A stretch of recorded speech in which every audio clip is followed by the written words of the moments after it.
jërë ngeen jëf mbokk yi ñu am mbégte ñu leen koy defee saa su ne di leen dégtal seen émission autour du micro tey seen émission autour du micro dafay intéressé wu ci benn dossier boo xam ne sénégalais yépp soxla nañ ci leeral yoo xam ne nag dafa tegu ci kaw dëgg muy dossier bi nga xam ne dox na ci diggante Khadim Ba ñu koy dàkkantele Locafrique ak papam di Amadou Ba ñu xam leen ci njaayum oto Carrefour automobile ñu bëgg nag comme dossier bi dafa bëri coow saa su ne ñuy dégg atte bii ak atte bee yaatal waxtaan ak kilifa yi Khadim Ba di Amadou Ba papam mu leeral ñu dossier bi lan moo ci wuntu parce que dafa mel ni buñ ko jàngatee am na ci loo xam ne daal justice bi ni mu ci taxawee tey na xel bu baax a baax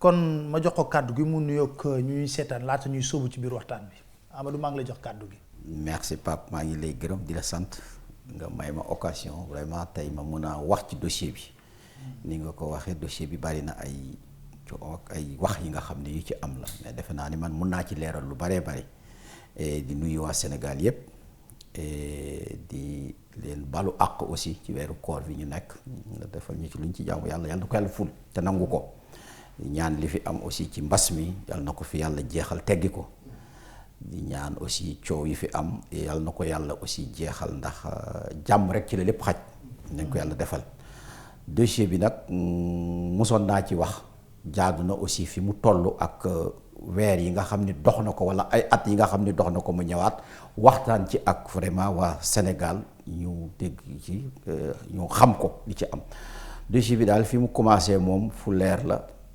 ci fan la commencé. ci takk jabar. takk jabar. bi ma takkee deuxième femme daal ci la problème bi commencé ci nga xamante ni bii ni daal ci la ñu jël benn protocole def ko. protocole lan la. protocole bi de mun nañ ko wax protocole comme daa nañ fi dégg protocole Rebeuss ak protocole boobu moom xanaa protocole koñ la rek la ñu mun a wax ndax defe naa ni société lépp loo ciy def ci notaire ngay dem yaakaar naa ni loolu waay xamadi war nga ko xam da nga koy def ci notaire nga koy def bii nag benn protocole rek lañ jël def ko. kan moo def protocole bi. Khadim ak ay séeram ak yaayam ñoo ko def de. ñoo def seen protocole. lan lañ jublu ci protocole boobu. nee nañu dama leen a may société bi jox naa leen ci 80% de ay actions. ban société la. Carrefour. Carrefour lañ wax ne da nga leen ci may 80% ci ay actions. ci ay actions Carrefour nag boo ci xësee joxe 80% ci ay actions yeneen société yi nga xam ni yépp Carrefour dama ko ubbi moom Carrefour moo leen di contrôler. parce que moom action yi rawatina ak Locafrique aussi bien sûr. léegi expliquez nous Carrefour nan la juddoo ak nan lañ ko tabaxee. Carrefour maa ngi ko ubbi 2000 parce que man ku ma xam-xam nga ma ni ci pièce détachée laa nekkoon di ko jaay crédit foncier donc nekkuma nit koo xam ni rek damaa cëppeelu ci dëkk bi yor ay millions wala yor ay milliards. ku ne xam na sama passé ku ne xam na sama kii ak yooyu donc aujourd'hui que foofa laa jaare ba tey. ma ubbi Carrefour 2000 laa ko ubbi inauguré ko Khadim booba mu ngi jàng bi mu jógee jàngi ba ñëw itam ma jël ko teg ko ci suma wet wane ni ko mu ñëw vraiment pour xam li nga xam ni loolu lay liggéeyee parce que dafa am loo xamante ni ci àdduna dama ko mës a yàgg di ko xeex di ko mës a kii ak yooyu homme d'affaires bu fi nekk rek boo fi jógee sa yëf dara dootu ci dox wala day am ay problème li koy doon def nag daawuñu associé boole seen doom yi ci liggéey bi ba ñu xam li ñu war a xam man loolu ma kii woon ko jël suma doom teg ko ci suma wet mu nekk ci man alors ba ginnaaw bi li nga xamante ni mooy Locafrique benn homme d'affaires ivoirien jaay ma ko ma jënd. Carrefour boobu ba nga koy samp boobu Khadim mi ngi jàng. Khadim mu ngi jàng bien sûr. mi jàng. nan lañ tabaxee Carrefour ci wàllu action yi dem joxoon nga ko ci action wala yow nan nga ko tabaxee.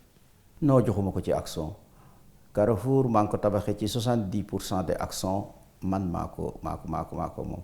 beneen société bi ma jëkk a ubbi comme bi ma wax ci crédit foncier ñu koy wax société Kër Xaadim boobu alors di def pièces détachées boobu moom 30% yi boobu aussi maa ko moom.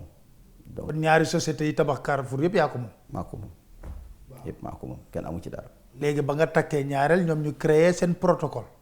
waaw ba ma takkee ñaareel alors Xaadim dafa ma jëkk ko woo ni ma comme données yi changé na daal li ñu bëggoon mooy nga jël Lok Afrique nga jël Carrefour ñun ñu jël Lok Afrique ma ne ko mu ne ma waaw ma ne ko bind ko yónnee ma ko mu bind ko yónnee ko ma ko.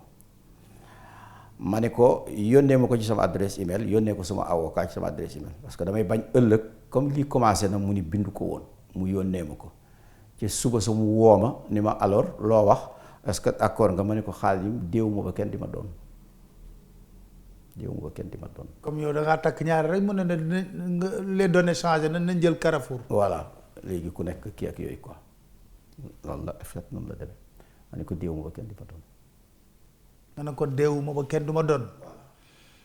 léegi nag après Lok Afrique lan moo ko créé moom. Lok Afrique dama ko jënd. ko jënd. waaw ko jënd ci benn am d'affaire bu Ibrahima moom ma ko jaay. lu leer la mu ngi fi di dund. Lok Afrique nan lañ ko tabaxee moom ba nga ko jaay est-ce que mayoon nga leen ci ay action wala mayu leen ci action en tant que say doom.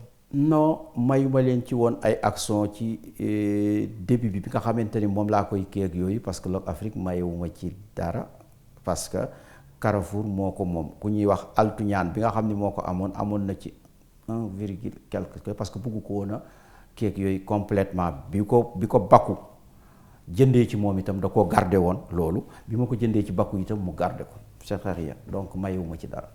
kon pas daanaka 98% action Lok Afrique yëpp yaa ko moom. 99%. 99%. léegi ñu dem nga ne Xaadim dafa imiter sa signature defar benn protocole. ànd ak. ay sœuram ak yaayam waay ak i frère am waay imiter sama signature. imiter sa signature. te sama signature ni dama leen a may 80% de la société bi loolu itam maa ngi ko yëgee police man joxuñu ma ko directement de. ñoom protocole boobu joxuñu leen ko directement. police laa ko yëgee. ba nga demee police. ba nga porté plainte ba pare. non ñoom ñoo ma porté plainte parce que man dama voyagé ñëw bi ma voyagé ñëw. alors là fekk na wax nañ ma affaire yi voyage bi sax dama ko dagg parce que problème yi bari na parce que porté na plainte nee na Carrefour dañ fa détournement nangam xaalis boobu xam nga. comme nee na moom fan la teg war la porter plainte ci Carrefour bu mu moomul.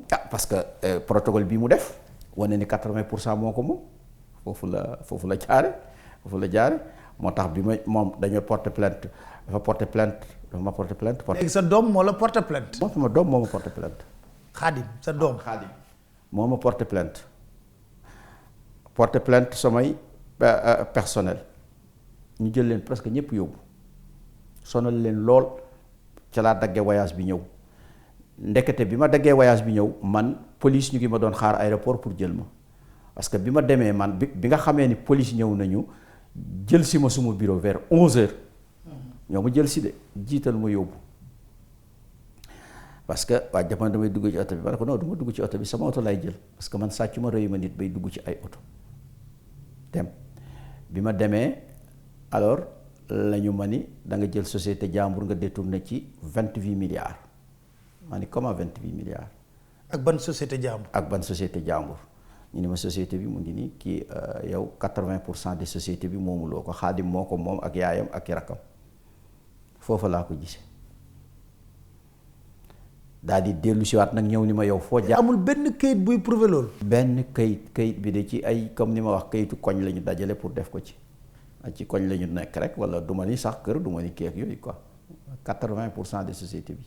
ñu ne da nga ko ñoo ko moom. ñoo ko moom ma ni leen ci. nga détourné fa 28 milliards. voilà détourné naa fa 28 milliards ci lañ ma wone papier bi ma ni leen waaw mais société 28 milliards société financière mënu fa génn parce que société financière yow même boo ko moomee comme ni Carrefour moomee Lok Afrique nii mënu fa dara parce que conflit intérêt la banque centrale di bañ. du fa sax du xalaatuñ ko sax pour nga di ko fa jàllale mënta nekk c'est pas possible ñu ne ma la wax yaa ko kii man leen lii de yéen a ma ko woon fii man leen yéen a ma. boobu fekk nañu jàpp sa personnel Carrefour automobile yow ñu woo la. waaye ñu woo ma waaye. léegi après ba nga demee police lan moo ci topp. bi ma demee police enquête bi continué na 11h ci suba laa fa dem ba 11h ci guddi parce que enquête bi yàggoon na parce que dafa xawoon a am ay problème parce que sama avocat yi dañu bëggoon a assister foofu am problème ci assister ak bañ a assister duñu assister dinañu assister ba après ma wax avocat yi dem leen ngeen ñibbi y a pas de problème man fi ma jëm ragaluma ko parce que lu mun di xew rek dëgg man moom laa àndal te bu leen ci indi ay coow après dinaa leen kii ak yooyu ñu ne ma ñoom daal détournement yi mu ngi nii dañu ni lii yaa ko kii ak yooyu détournement yëpp presque amul benn détournement boo xam ne bu am la xaalis daal amoon na boo xamante ni moom dafa jóge woon Caire banque Caire moo ko lebla woon Afreximbank moo ko lebaloon Log Afrique mu jaar ci suñuy compte ba mu ñëwee ci suba sa lañ ko viré jox leen ko ñu tegal leen ñaari relevé yëpp parce que boo ko xoolee ñoom foofa lañu seen affaire daanaka yem bu xamatuñu lan la ñuy def ak yooyu parce que gis nañu li nga xamante ni mooy dëgg bi ñu ne ma nag signature yi ma ne leen non seulement defuma ko yëguma ko yéen a ma ko wax te société boo koy ubbi da ngay dem ci notaire loo fay def da ngay dem ci notaire. mais protocole bi leen moom dafa créer benn protocole indi ko jox la ko. police la ko jox police la ko yóbbu. police la ko yóbbu. te protocole bi fan ci lan la ko sukkandiku. toog def lu ko neex man nag ci booba laa porté plainte nag. voilà sa plainte boobu moom. sama plainte boobu nag laa def man itam di déposer benn plainte ci procureur moom mu joxaat ko waa DIC ñu boole dossier bi def enquête bi aussi ci ñoom dossier bi ñëw nag léegi ci procureur. léegi lan moo ci topp ci dossier bi. la ca topp ñu jox ko doyen des juges doyen des juges ca la ma woowe alors demandé ma pour ma confirmer ni woy maa ko def. nga wëlbati porte plainte Khadim. waay ci protocole ba mu signé ak sa signature ak yooyu yëpp. waay nga yóbbu ko ci procureur. waay mu def enquête am jox ko doyen des juges yow mu woo la nga dëggal. effectivement nga dëggal na yaa porte plainte bi. waaw c'est ça. waaw léegi après lan moo fa nekk comme décision. lan moo fa nekk comme décision loo xamante ni décision boo xam ni mënu ma ko woon a xalaat mukk ci àdduna parce que non lieu la ko defal. mais placé ko wul woon sous contrôle judiciaire. defoon na ko place judiciaire mais bi nga xamante ni dossier bi pare na moom da koo def non lieu defoon na ko mais da koo def. mais man yëgoon naa ne moom dañ ko placé woon sous contrôle judiciaire te loolu yow yaa bañoon sax mu jàll nga sàkk loolu. lu nekk laa ci daj sax pour loolu pour ni leen nekkuma fi pour di ko tëj nekkuma fi pour di ko kii parce que suma doom la. kan moo jëloon décision boobu doyen des juges. doyen des juges moo ko jëloon. loolu la njëkkoon jël comme décision. loolu la njëkkoon jël comme décision placé ko sous contrôle judiciaire. effectivement loolu la njëkkoon jël commencé naa bi mu def ko non lieu. non lieu bi ci fan la ko sukkandiku ba nga ko xoolee ay yow ak say avocat. bi ñu ko xoolee gisuñu foo xam ne fu ñu ko kii parce que bi may entendraat parce que ñëwaat naa la deuxième fois. alors que bi ñu ñëwee nee naa ko pour que yëf yi leer nee nañu dossier bi sama signature bi non seulement defuma ko mais mun nga demander expertise pour sama signature pour que mu gën a leer samay avocat waxuñu dara bi nga xamee ne pare na samay avocat ni non ñoom du ñu demander expertise parce que ki nga xamante ni bii ni moo ni lii dañ ko defuñu ko moom moo ko war a demander wala yow mii di enquête yow yaa war a demander kii beeg yooyu yow yaa war a demander expertise bi mais du ñun ñoo koy demander ñun en tout cas lii defuñu ko suñu client nee na defu ko tey defu ko ëllëg te amul lenn loo xam ne dañ koy def tey pour que mu nekk loo xamante ni mun na walaabal te demuñu ci notaire parce que boo dee maye sax da nga war a dem ci notaire pour plus valide da nga ko war a fay état bi am na ci ay taxes. yëguñu ko lii signature bi dara baaxu ci ba ñu fa jógee itam dem nañu ci Serigne Bassirou Gueye demandé ko pour que mu def appel ci décision bi nga xamante ni Samba Sall def na ko mu wax ñu ni dina seet ba xam dina ko def walla du ko def waaye defu ko ba mu ko defut itam ñun dem nañu chambre d'accusation foofu itam ba ñu fa demee moom li Samba Sall wax. man li ma jaaxal foofu balaa ngay continuer moo di ba njëkkee instruire dossier bi moom placé noonu ko sous contrôle judiciaire ñu continuer jékki ba si yàgg ñu génnal ko benn non-lieu loolu la dossier bi demee. loolu la dossier bi demee. ñu lijjanti benn non-lieu jox ko. lijjanti carrément la de. waaw parce que waaw ñu lijjanti. te non-lieu boobu yow nga dem ci waxtaan ak procureur de la république. waay. ngeen dem chambre d'accusation. waay. lan la chambre d'accusation dogal. li kii def li nga xam ne moom la Samba Sall def loolu la confirmé. li Samba Sall def. moom la confirmé non-lieu bi. mais loolu de jaaxalu la.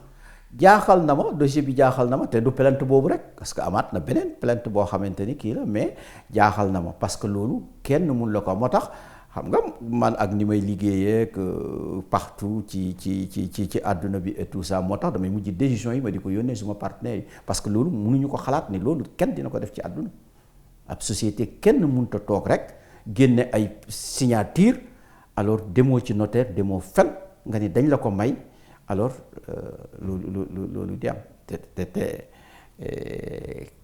kenn mënul xalaat woon ni loolu dina am ci àdduna donc c'est un dossier bi nga xamante ni bii nii lu nekk lañ mën a xalaat. léegi ba ñu demee chambre d'accusation ñu décrété non-lieu encore foofu. mais parallèlement te non-lieu boobu du parallèle yow da nga ko def li nga xam procédure commerciale ci société bi. waaw def procédure commerciale. expliqué ñu foofu. procédure commerciale bi nga xamante ni moom la ñu defoon moom la ñu jëkk a def effectivement premier instant effectivement daf ñu jox dëgg. ne yéen a moom Carrefour yaa moom Carrefour. Carrefour pour ça jox ma ko. mais foofu tamit am na gàllankoor. foofu am na gàllankoor mais gàllankoor bi mu am mooy bi nga xamee ni pénal bi ñëw na parce que pénal moo ëpp doole kii ñu ne il faut que ñu suspendre ko parce que ñoom dañoo def appel ñoom dañu def appel. ba pénal bi amee.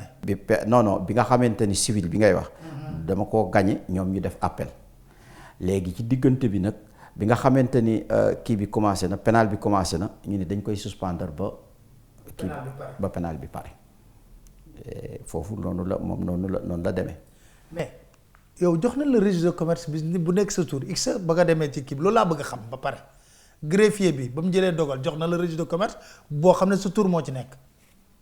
waaw mais bëggoon naa àggale ci pénal bi. parce que pénal bi dafa am beneen plainte boo xam ne dafa am 3 milliards et quelques yoo xamante ni bii nii aussi dafa bokkoon ci li nga xamante ni moom la Samba Sall def non-lieu aussi adim parce que dafa am benn marché boo xamante ni ça fait 3 milliards et quelques yoo xam ne pour Carrefour boobu Xaadim daf ko moom itam dafa ay chèque la mu jël ko endossé ko dugal ko ci beneen compte ci pénal bi la même bi nga xamante ni problème bi. marché 3 milliards boo xam ne dañ leen ko fay mu jël ko endossé ko. 3 milliards et quelques sax. 3 milliards 050 millions. mu jël ko endossé ko chèque yi. mu jël ko endossé ko chèque bi nga xamee ni loolu am na je demandé woon pour que mu rembourser xaalis boobu vraiment. nga porté ko ci plainte. waaw plainte bi sax téye naa ko lu yàgg. parce que pour man su ma ko defee rek dañ koy arrêté te bugguma ñu arrêté ko nga téye ko lu yàgg bi ma naan day suba ëllëg ci laa ko mujjee porter plainte parce que ni nag am na yoo xamante ni mu ne su ko bàyyi parce que marché boo gis banques yi ñoo ko financé. donc da nga ko war a fay bi nga xamee ne ma ne banque bi mu may sonal pour ma fay ko après c'était obligé date yi mu joxe woon yëpp respecté wu ci dara donc c'était obligé ma porter ko plainte pour ça boobu aussi daf ko jël boobu itam daf ko jël mu defal ko ci non-lieu. ci 3 milliards yu ma ci 3 milliards yi non-lieu te loolu la xaalisu société nit ki détourné ko muy lu leer chèque yaa ngi fi copie chèque yaa ngi fi lépp a ngi fi xam nga loolu kenn mësu ko gis aussi.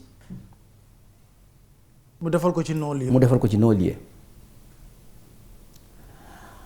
beneen parce que 3 plaintes la beneen plainte bi ci des itam mooy bi nga xamante ni def na lii itam da doon jël ay action ubbi beneen société pour jël ay action yi nga xamante ni action Carrefour la aussi pour def ko ci. waaw pour def ko ci parce que encore benn kii la doon jël pour ubbi ko société boo xamante ni bii ni ay nitam daal la ci def après jël ay kii pour def ko ci benn holding la quoi benn holding la ubbi woon booba pour bëgg jël kii yeeg yooyu pour def ko ci boobu itam ci plainte yi la bokkoon boobu itam mu def ko ci non-lieu. ñu dem sax pénal daal yow yi nga déposé yëpp non-lieu rek la Samba Sall doon joxe. non-lieu la ko la moom rek la joxe. ay non-lieu la doon joxe. c'est dommage yàlla na ko yàlla yërëm waaye nag.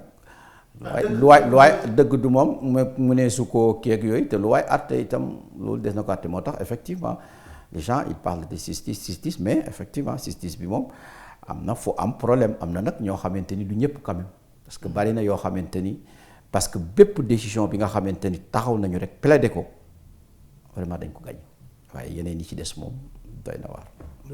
léegi ci commercial bi registre de commerce bi. registre de commerce commercial bi moom. parce que boobu loolu dafa am lu ma ci dégg. non registre de commerce boobu moom boo gisee moo gën a nekk boo xamante ni bii.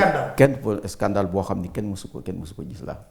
parce que registre de commerce bi dafa am kii ak yooyu ndax registre de commerce bi dañu am ñetti ordonnance yoo xamante ni boo xam ni xam naa ordonnance bi ñu naan si c'est pas 820 ou je sais pas.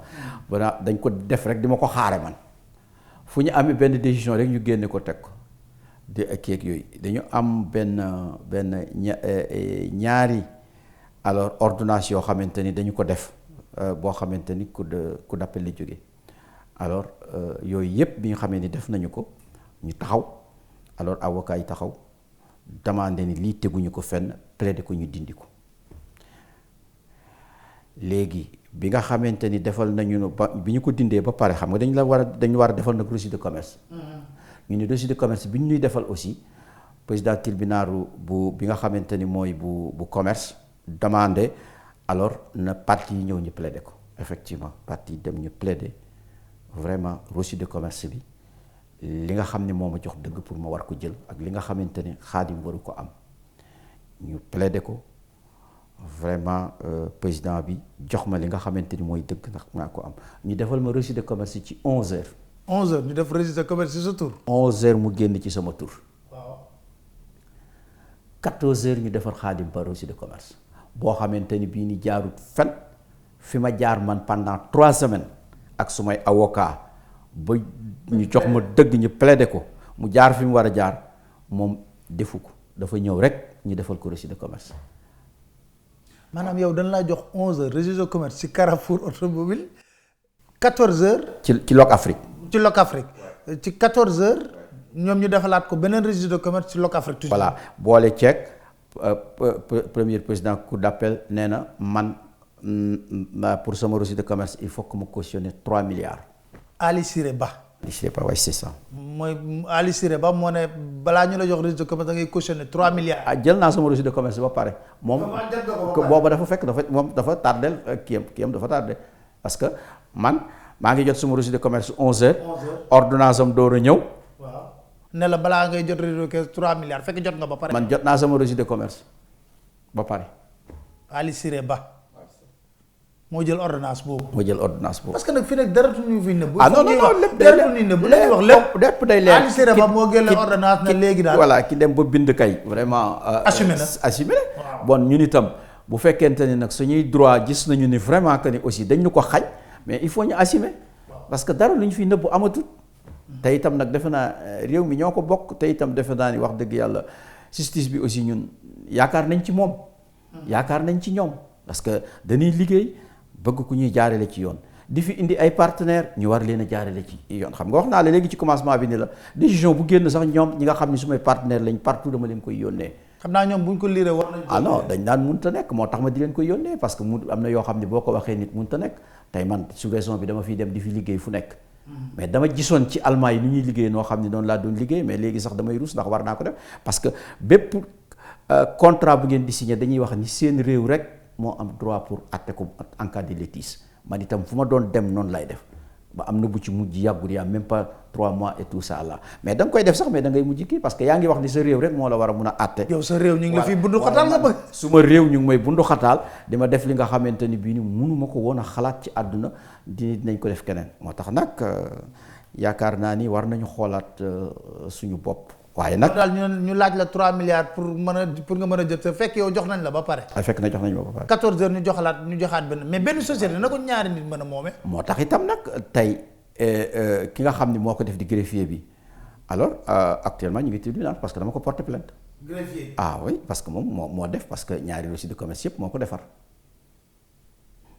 te registre parce que man sama registre de commerce dafa jóge ci président boo xamante ni bii nii alors dafa demandé ñëpp plaider ko alors que vraiment ñu que parti plaider ko ñu jox ma sama reçu de commerce moom mu toog rek defar reçu de commerce boo xamante ni bii ni ñun yëg ñu tinuñu donc kon war nga ci demander ay explication parce que itam réew mi nag xëy na néew doole am na ñoo xam ni jaay nañu doole waaye nag tam lii say droit moom topp ko rek na nga ko topp rek bul ci ba dara parce que itam war nañ ko def pour xale yi war nañ ko def pour ñëpp parce que du nii nag man yaakaar naa ni ci la ñu war a réew mi doxe quoi. léegi ci biir loolu léegi fan ngeen ci toll Locafrique mi ngi téye Locafrique ba tey. mu ngi téye Locafrique dossier bi itam bi loolu amee alors yóbbu nañ ko Cour suprême ñu ngi toog xëy na dinañu ko vider. kon yéen a ngi Cour suprême. ñu ngi Cour suprême parce que damay dégg ñu naan tribunal toujours fa mbaxane doone benn waaye xëy na foofu nekk fi nga xamante ni mbaxane dina fa doone benn mais lu ci mun di am rek je pense que defe naa ni fi mu ne nii war nañu di informer les Sénégalais opinion bi di leen ci kii parce que c'est un dossier à 5 ans aujourd'hui te defe naa ni loolu du liggéeykat mérité wu ko daal quand même ci yenn yeeg yooyu te am na yoo xamante ni yow juga di dëgg la pour man quoi. mais lan moo xewoon jour bi ngeen ba Sarr ngeen waroon a réunion après mu indi woon fa ay nervi ba conseil la woon ñu di ay nervi ni kenn du dugg. conseil d'administration. ah oui noonu lañ ko annulé. ci boulevard de la République. boulevard de la République. à 2 minutes du palais. kenn musu gis lu mel noonu waaye aussi ça. fekk yow da nga fa yónnee sa représentant. non man damaa dem sax. yow yaa dem. man dama dem yàlla dama dem. et puis ma dugg man ni damay dugg ci salle bi ñuy réunion ñu ne kenn du dugg salle ba kenn nekk fa ñépp la ñu bloqué boobu itam ki nga xam ne mooy président salle bi defoon na constat huissier nga fa woon def constat ñun ñëpp ñu laaj ñu et puis voilà ñu wax alors ku nekk dem ñibbi bu ma boo ci déggaatu dara man ak yow a ci yem déggaatuma ci dara. mais pharmacie de la République fu mu nekk foofu ak palais ñu mën fa indi ay nervi loolu war nga xam ne kon Khadim am na ñu ko jàppale ñu am doole. oui bien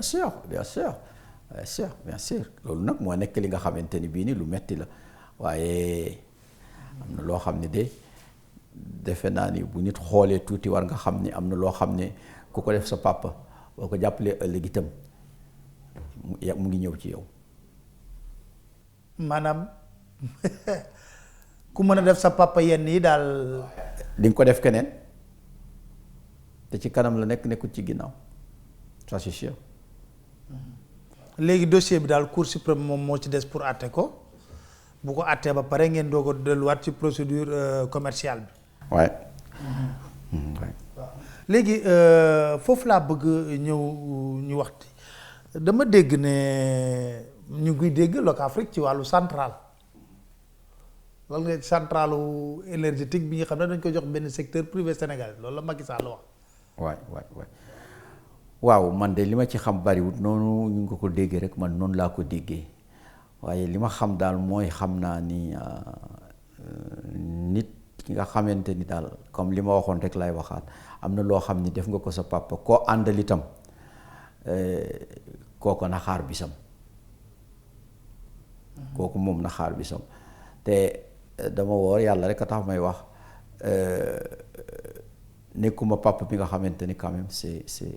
mérité nga loolu. mérité naa loolu quoi defe naa loolu yépp comme ni ma waxoon itam am na parce que man fu ma jaar defe naa ñu bari ci Ndakaaru tey xam nañ ko ñi ay liggéeykat mais ñu duti liggéeykat wala ñi nga xam ne kii wu ñu dégguñu ma ci dara mais liggéeykat yépp xam nañ fi ma jaar xam nañ li nga xam ne loolu laa kii dossier bi li ma ci gën a peut-être metti na waaye li ma ci gën a neex itam awma ci lenn lu may dajeek nit di sëgg ndax dëgg boo àndeek moom rek te kii ñi ciy def li ñu war a def nag xëy na bu ma dajeek ñoom dinañ sëgg wala ñu am table sens interdit ci mais man awma ci table sens interdit mais li ma leer mooy centrale ay société signé ay convention signé ay keek yooyu ku ko ci def ak ku mun di doon soit Khadim la soit su keneen la soit kii la ak yooyu alors problème mun ngeen ko am ëllëg moo tax nag xale yi ñu war leen a yar ci njub yar leen a yar ci nañu xam ne dañu war a maandu xam ne ni dañu war vraiment te lii parce que kat nee nañu sa réew demain won ma nan lay doxe ñu ne xale yi parce que ñoom ñoo war a nekk futur demain mais li ñuy gis nii ñu di ko bàyyi ci réew mi muy dem ça va pas. am naa suufu Bambilor yi ma yëg tamit ne da nga ci yëngu parce que am na lu waaw.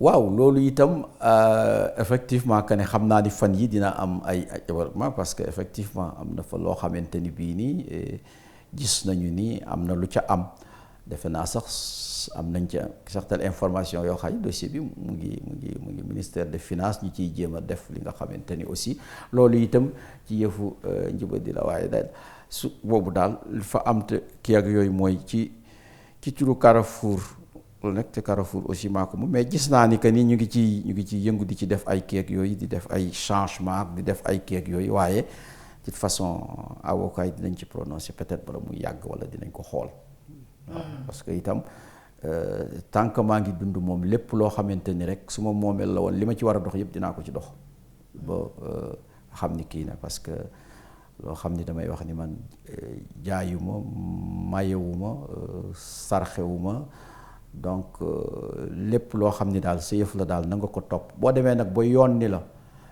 moomuloo ko ñàkk nga xam parce que yoon rek la ñu am ci moom la ñu mën a kii ci kaw dëgg aussi. ba ci kaw dëgg bien sûr mais li ma la fi wax yëpp aussi Pape xool ko nu mu demee mais nit mun na jël ab toog rek sa kii rek ñëw mais Pape fii ngay dekk nit mun na ñëw rek toog rek ñëw ni la yow kat may nga ma lii waxuñu jaay sax de même franc symbolique sax waxuñu ko ñëw taxaw ni la ngay nga ma ñu defal la non lieu te yow nga xamoon ni kii li mu def waru ko def ba nga def ko ni ba nga bëgg ko taxaw ni kii dañ ko war a arrêté man ma taxaw di ci dox ni non pas arrêté parce que lu mën a xew suma doom la alors tey nga wëlbatiku defal ko non lieu ça veut dire que y a un problème y a un problème. te kàddu gu mujj lan lay doon. sama kàddu gu mujj rek mooy vraiment di jël mais am na leneen lu ma ci leneen lu ma bëgg a expliquer parce que dafa am benn société boo xamante ni bii ni dañuy wax société Kasum tur bi sax mosuma ko dégg dama toog ba yàgg rek ñu envoyé ma visite ni ma Carrefour dafa ameel société Log Afrique encore waxoon naa la fee 28 milliards 12 milliards ba société Kasum bi jënd na action yi Carrefour société bi kenn xamut daal bi ñu vérifié daal société anglaise la boo xam ni kenn xamut nee naa la man société bi tur bi sax dama koy fàtte kenn waxuma dara de man daal kii laa gis visé daal la ma ni daal Kasum am na benn société bu ñuy wax Kasum daal de Carrefour dafa jënd ay action ci Log Afrique action yooyu nag Carrefour moo ko moomoon ça fait 12 milliards la Carrefour amee Log Afrique Kasum jënd na ko ba def nañu section yi def nañu keek yooyu pour kii ko ma ne ah bon loolu moom doy na waar jël ko jox ko avocat yi fekk na moom assigné na aussi tribunal de commerce aussi pour ça ñu doxal ci loolu man yëguma tinuma ba tribunal de commerce effectivement comme ni ma koy waxee rek ni vraiment bu amee magistrat yi doy wax dëgg yàlla magistrat yi am na ci ñoo xamante ni gàcce gàllaama vraiment ñu gañe ko waaye bi ñu ko gañee ba pare nag man damaa wëlbati ko war nag porter plainte pénal parce que dañu toog ak yi sama loo xam ni yëguma parce que nee nañu Cour ko amee def nañu benn homologue def nañu benn protocole foofu itam protocole def nañu protocole yóbbu nañ ko ci juge bi homologué nañu ko yëguma tinuma dem nañu ci notaire bi def na lii yëguma tinuma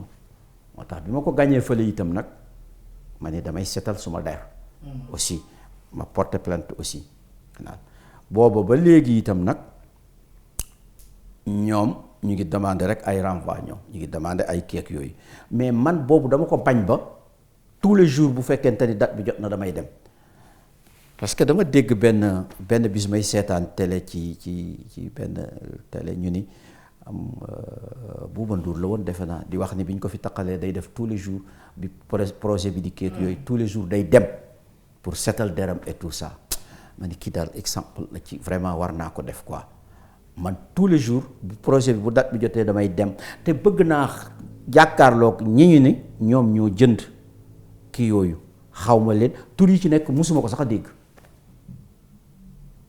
malgré que gagné nañu ko fële tribunal de commerce mais il faut que ma yóbbu leen ci yoon pour ça. parce que de la taxal loo xam ne defoo. puis 12 milliards. 12 milliards. la ñu wax ni moom laa kii ak yooyu moom laa ci amee loolu c'était kii ak yooyu quoi vraiment. boobu itam mu ngi continuer di dem et tout ça là beneen bi nga xamante ni moo ci des itam moo di en tout cas li ñu mun a xam daal mooy pap te li nga xamante ni bii nii mooy sama kàddu gu mujj nga di ma ko laaj mooy maa ngi jël vraiment témoin président de la République et peuple Sénégal.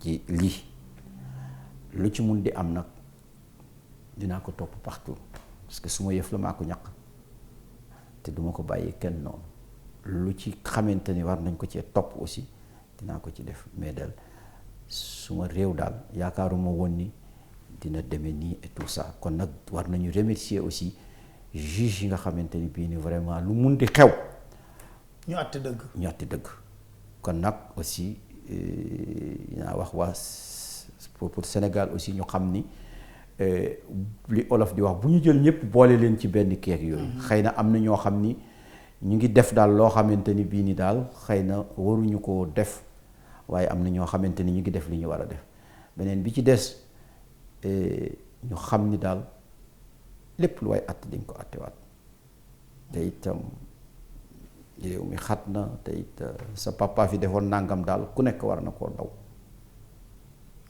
waaw li ci des nag ñu teg ci loxo yàlla gëmut nelawut dëgg la jërëjëf Amadou Ba ñëwoon tey jii ci autour du micro pour leeral ci wàllu dossier bi am Carrefour Locafrique Khadim Ba leen di dajee ci ak beneen gan seen biir émission autour du micro incha allah.